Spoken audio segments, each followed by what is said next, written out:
ఇకపోతే ఈశ్వరరావు నాకు అర్థం కాలేదు, విజయ్ కుమార్ వాళ్ళిద్దరిది. ఎప్పుడు ఈశ్వరరావు ఇంత ఇదిగా నేను నవ్వలేదు, నవ్వు అప్పుకోలేకపోయాను, కంట్రోల్ చేయడం కూడా నా వల్ల కాలేదు.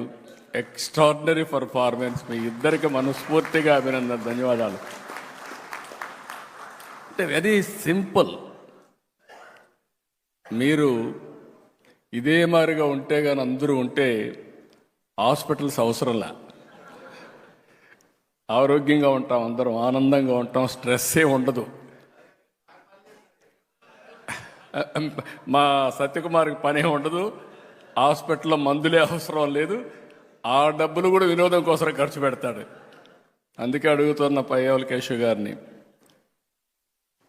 అవసరమైతే హెల్త్ బడ్జెట్ కట్ చేసి ఎంటర్టైన్మెంట్ బడ్జెట్ పెంచండి.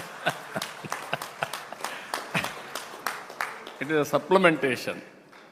అవసరమైతే కడవన్నీ బడ్జెట్లు కట్ చేసి స్పోర్ట్స్ బడ్జెట్ పెంచండి.